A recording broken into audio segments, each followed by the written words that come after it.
Alam naman natin na masikip at puno ng matataas na building ang Maynila. Pero kapag tumama ang mga sakuna tulad ng lindol, ano nga ba ang dapat gawin at saan ka nga ba dapat pumunta? Kaya ito ang ilan sa mga tips kung ikaw ay nasa East Wing Main Building ng PUPA Mabini Campus. Una, ang pinaka-basic, duct cover and hold. Kapag ikaw ay nasa kwarto ng maraming tao, tulad nito. Laging tatandaan ang duct cover and hold. Tawag mo sa ilalim ng lamesa or armchair upang maprotektahan ang iyong sarili. Ha? Paano yun? Kulang ang mga upuan sa classroom. Paano yung iba?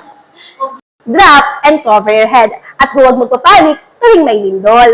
Guys, may lindol! Anong gagawin? Mag-cover kayo, bilis!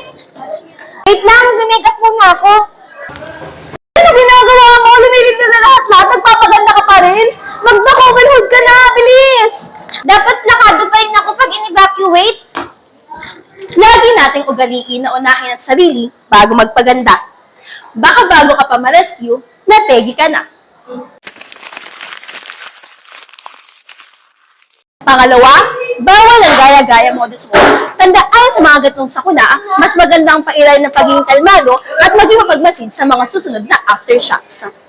Tara na kasi, bilisan na natin yung pagbaba. Baka may ako na pa mangyari sa akin eh.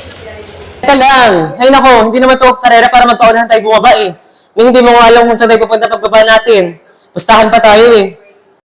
O bakit? Alam mo ba kung saan tayo pupunta pagbaba natin dito? Aba, syempre. Kailangan tayong mga evacuation map. At dapat alam natin kung saan yung landmark, di ba? Para tayo magkita-kita once magkahiwalay tayo. Teka, kasi na ba yung iba? Panghuli, alamin ang pasikot-sikot lalo na ang mga safe na daan. Kadalasan, may makikita tayong evacuation map tulad nito. Ito lang pala yung evacuation map eh. Kaya na pa natin ito hinahanap. Ibig sabihin, mas mapadali na tayong bumaba dito. Buti naman. O diba, alam nila ang evacuation map. Dapat sa mga malalaking building katulad nito ay mayroong evacuation map sa kada floor at kada sulok. O sige nga, host, kung alam mo talaga, ano ba ang pinakamabisang daan at safe na daan pababa dito sa East Wing? Hali kayo at i-guide ko kayo.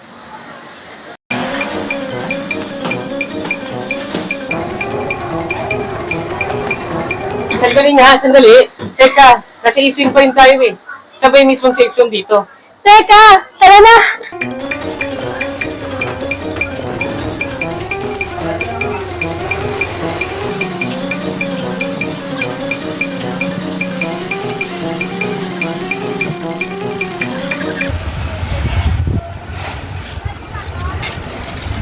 Ito ang evacuation area na pupuntahan ninyo sa tuwing may lindol.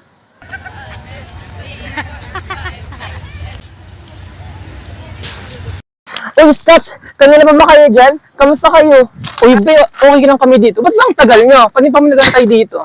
Kala namin na paano na kayo eh. Pero buti okay lang kayo.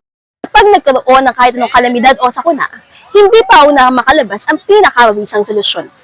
Ito ay ang pagiging kampante, mapagmatsyag, at ang pagkakaroon ng kamalayan upang masolusyonan ito.